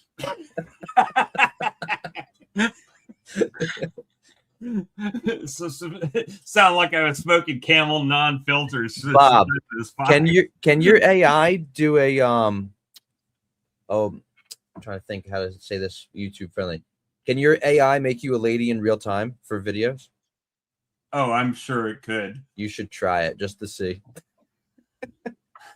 Make a channel of a AI beekeeper that's smoking. There are AI channels that have like over 1 million people, and they're making buku bucks. And it's just an AI check, and they put all the prompts in for what they say. It gets me so mad when I look at a topic and I click on it, and it's 100% AI. Everything. I see all the beekeeping AI ones now. It's like, did you know back in 1812 when it's like, shut up. And it's not. I mean, some of the stuff they say is not even accurate. No. But if you're not a beekeeper, you won't know that it's not accurate. And they just all the new beekeepers that are like, yes, this is all the information I need. And they're like, how come my bees died? Ask AI. Ask AI. But yeah, that's it's, and then, I mean, there's a couple female beekeepers that made it really big, and they just don't even kind of even do beekeeping videos anymore. It kind of boosted them up, and they diversified off into something else, and that's what they're doing now. You know, so good for them. You know, they gamed the system and won. I had a friend give my name out to one of his friends who bought himself a couple flow hives. Hasn't done bees. I said I couple? don't recommend them for a new person. They bought a couple of flow hives. Yeah, but he bought the Chinese knockoffs. Oh, Okay, I said that was Still probably a spent mistake also. $1,000. So he says one's small, a lot smaller than the other. I said, well, that's probably the 8 frame. It's got 6. He says, yeah, and the other one is a bigger one. I said, and that's got 7, right? He says, yeah. So it came with no frames for the brood box. I said, you need frames for your bees. I said, you're gonna need another brood box too. I said, we can't overwinter that well, especially not knowing anything about bees. Then he was talking. I had my mini mating nuke boxes. You know, they're 10 by 16. He says the other one's about that size. I said that's a mini mating. And take small frames. He said, I said, why don't you go get your equipment? He brought it over. It was an 8 frame. It was this big. It had 8 wax foundations, and then a flow hive honey super. So it had. What? I said, Is it from Timu? I don't know where he got it from. I said, he says, I'm going to get a package. I said, a package won't fit in it. I said, and once they've laid it up, they're going to swarm in the next week. Yeah. He goes, oh. I said, you're way in over your head. So I said, you're going down to pick up your package. I gave him a 5-frame nuke with an inner cover with a second box. I said, just put 5 frames in, put your package in there, and feed them. I said, the smaller, the warmer, the faster they're going to do. yep. Spent 2 hours with him. He calls me today. Says, I sold him an electric fence he didn't have. I told him to go get a friggin' grounding rod, a real grounding rod. Used a piece of rebarb. Says, it doesn't seem like it's got that big of a zap. I said, you went I'm take a barefoot? piss on it and let you know what I really I feel. said, are you barefoot? He says, no, why? I said, because you're not grounded out. Yep. Touch the ground. I said, go get a fence tester. Well, I have a tester I use on my car. He said, not the right one. It'll burn it up. Mm-hmm. He says, well, why? It works on the car. I said, that's 12 volt. This is anywhere from 2 to 7,000 volts. He goes, oh. And then he goes, oh, and I'll return your box. I bought something else. I said, why? I said, I don't know why I wasted my time talking to you. I said, I told you what you needed to do, and then the people that sell the bee equipment told you what you needed. I said, you didn't need any of that. You needed to buy 10 frames. Right. Yeah, that's. People don't listen. So he goes, oh, well. I said, thanks for wasting my time. I could have been doing something much more productive. I didn't sugarcoat it. Yeah, it's I mean, this time of year, I mean, my bees are doing what they need to do, right? I wish I had a way that if you wanted to donate a queen, you could just order the queen and have it shipped over here to support the channel. Donate a queen. Can't you put like a link where like someone could buy and it'll automatically purchase a queen for shipment? I don't know. I could probably on your site. You could definitely do that. It just doing something like that. The problem is that you would have to know when it was ordered, when that bee is going to come to you, there. Right? So you could have that set up. But well, my post office isn't supposed to deliver our queens. They're supposed to hold on to them and call me. All right. Speaking of post office, you brought something to my attention. The other day, I was doing a live out in the yard, and I didn't even catch who said it, but somebody thanked me for doing what I had recommended. Make sure you claim your business off of Google so people can find you. He said he claimed his business on Google. Somebody had ordered 3 packages in his area and they could not find the address. So the post office called him and they ended up getting 3 packages for free. No way. Just because the post office didn't want bees just hanging around, right? What? So definitely make sure. I had a van. This is a true story on Sunday or Saturday, when the weather wasn't that nice. A van of Italian people. Okay. True story. Like the mom and dad spoke English, but with that really thick Italian accent. Yep. And they had gone to the strawberry farm, but the strawberry farm was closed. So they Googled farms near me, and guess what came up? The bee farm. That's So it. where did they come? They bought some honey from me, and then they I ended up showing them the new swarms, popped the top off of them that I picked up from Keith that are very nice. They didn't fly out or anything. And boy, it was a great experience. Not only, it was one for me too, right? Because they were excited. The old man evidently had kept bees back in the old country somewhere. And he's talking about, the queen and in Italian and everything to his family. And it was just a real cool experience for me. And they show them bees that didn't light them up. And they didn't get stung, and I didn't get stung. It was a great day. Parli Italiano. The honey bee is Italian like me. Oh, you see? Yeah, exactly. And then I get lots of Hispanics come by and buy honey from me. Lots and lots of Hispanics. Oh, I think I told everybody about that. My wife's hollering stuff from the other room. I know you probably can't hear, but I came back from picking those bees up from Keith last Sunday, and there was a SUV in the yard. They had pulled into. I saw them pull in and pull around, but evidently they had been here a few minutes when I got in. I don't know if they went back out and came back in. I don't know, but they backed into a tree and smashed a whole glass out of the back of their SUV. On your property? On my property. That was probably the most expensive jar of honey they'll ever buy.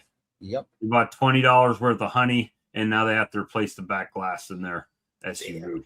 They make a mess? Yeah, it shattered all over the dirt. Yep. More from, and then the next day I come out in the top of that tree. It was kind of a dead tree anyway. Fell out right on the ground. So more stuff to do.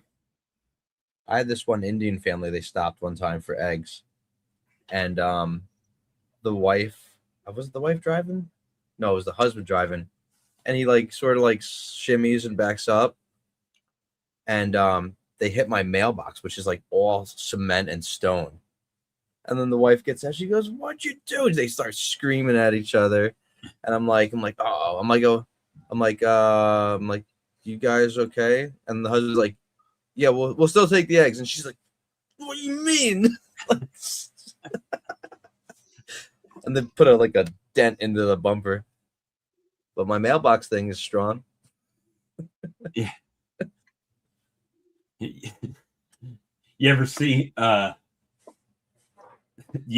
people? I saw some videos back in the winter where they built snowmen around tree stumps and stuff. Yeah. Crash. I've seen that video. He's like, "Well, this is why you don't hit snowmen with your truck." I think he said you have to register your apiary on Google Maps. Yep. So you can go claim your business on Google, and it will put you on Google Maps right there. Well, registering an apiary is different. So my apiary is registered with the USDA. So I have a yard number, and every single yard that I have has a different AIS number. Yeah, but that's with your Department of Ag, right? Yeah, that's the ag department. But registering your business on business. Google. Yeah, because if the post office is like, okay, beekeepers in the area or bee farms, and you pop up, they're gonna be like, hey, this Yeah. guy's not picking up his package. He's a deadbeat. You want his bees for free? Honey near me, Yeah. right? Get a lot of people like that. Now, do you ask people if they've seen that, like, or how they found you? Do you like get like the statistics going of it? I can tell a lot of times that Yeah. they're not a local, you know, they'll either be in the military. And I got sad news today. One of my favorite customers is they got orders to move out of the area, so they're going to be leaving in the next several months. But I mean, and when I say favorite, I mean they come and buy $100 worth of honey every time they come. Creamed honeys, Nice, everything. Matter of fact, the PB&J honey, the girl that I made that for, yeah, it's her mom and dad got orders to move. So, yeah. Did you tell them you ship? Yeah. I ship. Yeah, that's for sure what I need to let them know. Unless they're going across an ocean.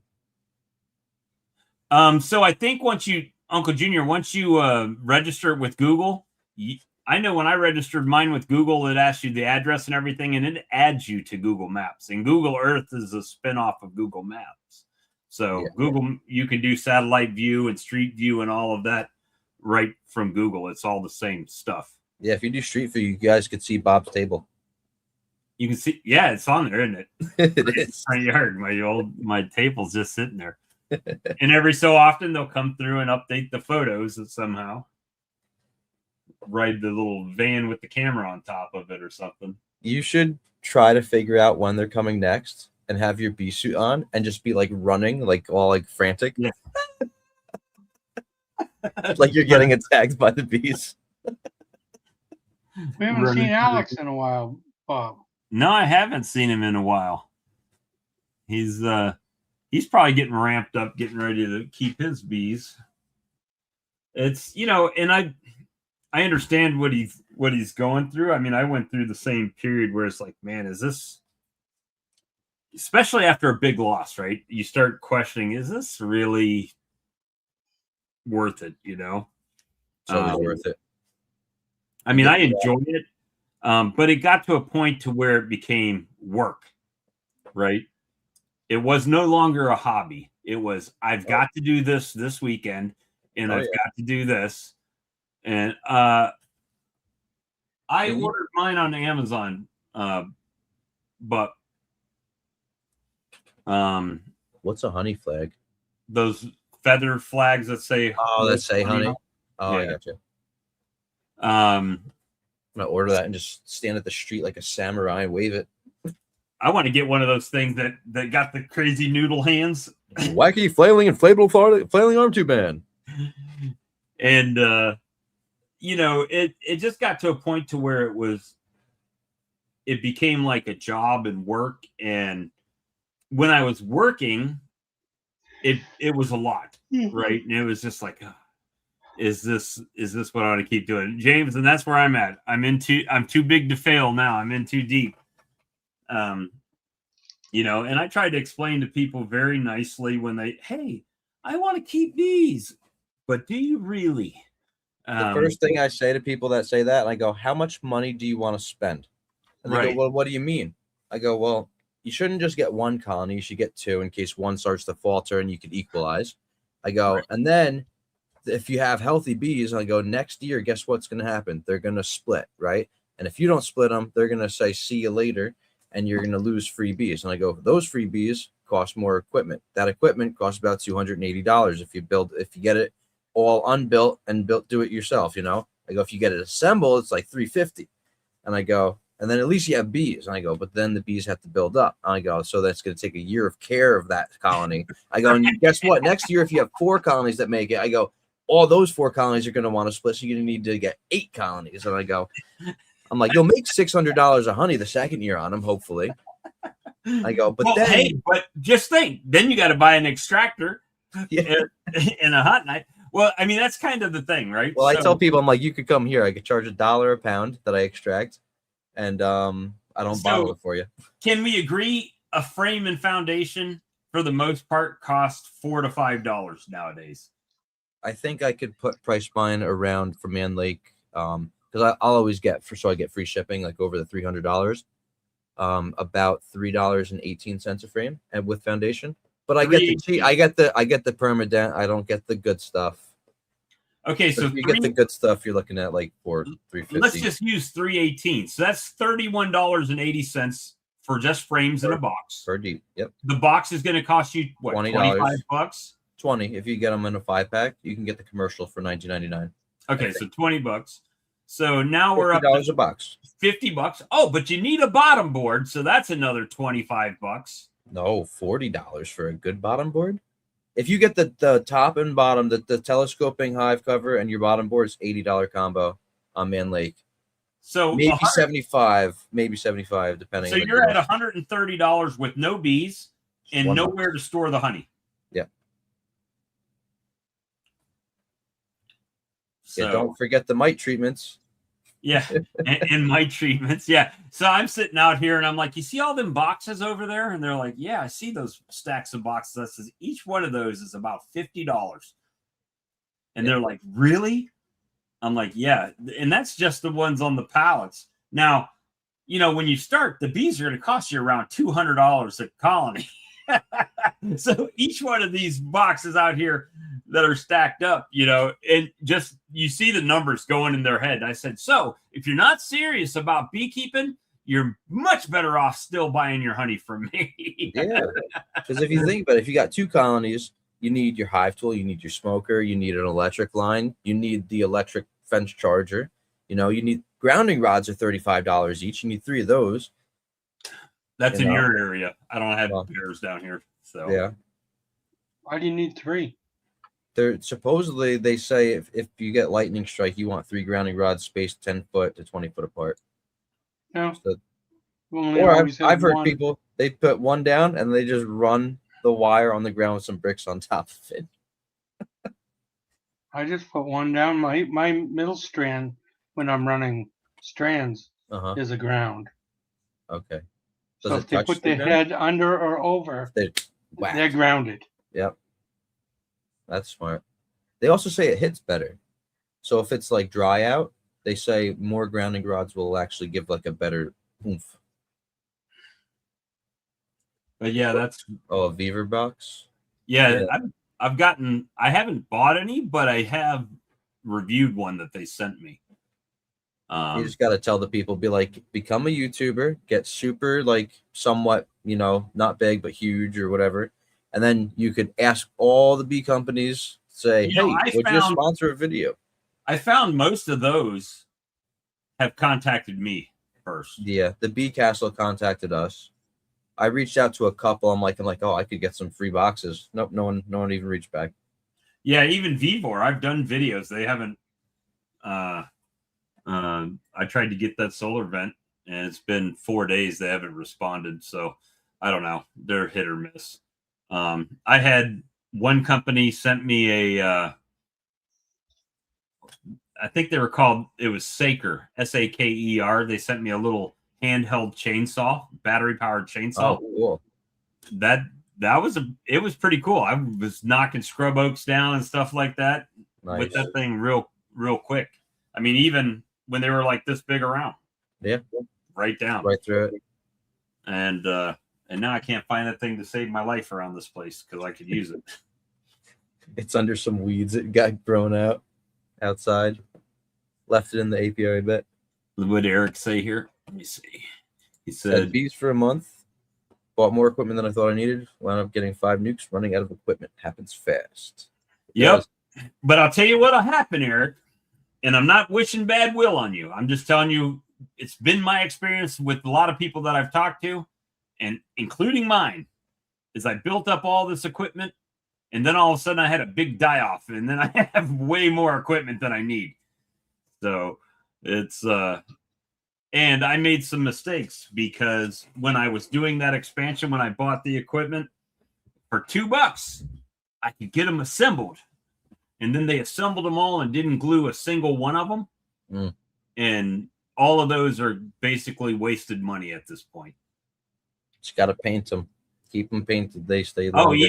even painted, they would warp They just warp at the edges. and pull the nails and staples right out of them. That's why you got to put screws in. Yeah. And that's what I liked about that bee castle that they sent me. It all came with screws and everything. And Yeah. waxed. Oh, yeah. It's a nice looking colony. I'm curious how it's going to hold up. So mine is a year old. I got it assembled and bees in it last year. And it's like really weathered looking. It still feels waxed out, right? The wax still feels nice on it, but it's like it looks rough. It does. Well, if you did like James does, James takes his off and pressure washes them. Yeah. And so like when he rotates the box, like that's an 8-frame box. It's the only 8-frame equipment I have. So eventually I had them send me a 10-frame. I'm like, I want 10 only. I wanted a 10-frame. They said all they had was 8-frame when they sent it. But I think they did that to me too. I'm like, I'll wait. And they go, oh, we just got a 10-frame. So that's the it'll eventually get in a 10-frame, but right now it looks brand new still, and this has been out there. Yeah, they look good. They're holding together nicely. It's just I don't know how long that wax coating is going to last. And then you'll be able to tell if they just wax coated it or if they actually dipped it, right? Yeah. Yep. But, well, it seems like it's dipped. I don't know. I guess they could have just done both sides, right? Let me see. I can build bottom boards and migratory lids, cheap boxes I buy. Yeah, that's the I'm not in the buying mode of anything right now. I really could use frames, but I've got boxes with frames in it. When I run out of frames, then I'll buy some more or try to find some. Damn, how do you manage over 120,000 beehives? That's insane. It's a lot of payroll. Right? How many people do you need to work that, right? How many machines? Yeah. So let's say 120,000. Let's say you had each employee running 500. You need 240 employees. Never mind semis. Yep. Loaders. And then you put your honey on the market as cheap as you can do it and screw everybody that's a beekeeper. And that's where that $1.20 a pound comes from for the wholesale bulk sale stuff. All right, guys. Well, we've been going for 2 hours and 7 minutes. I think we had a nice chat tonight. I'm going to go ahead and end the live stream for this week. I appreciate all the super chats. Let me pop those up again. Thank you, Uncle Junior. Appreciate that. Steve at Daisy's Honey, thank you so much for your contribution. And thank you, Roy. I really appreciate you donating this week as well. It helps. Maybe I can get my plumbing unstuck. We can get that fixed up. I appreciate all you guys. Thank you so much, and we'll see you guys again next week. Good night, Good night, everybody.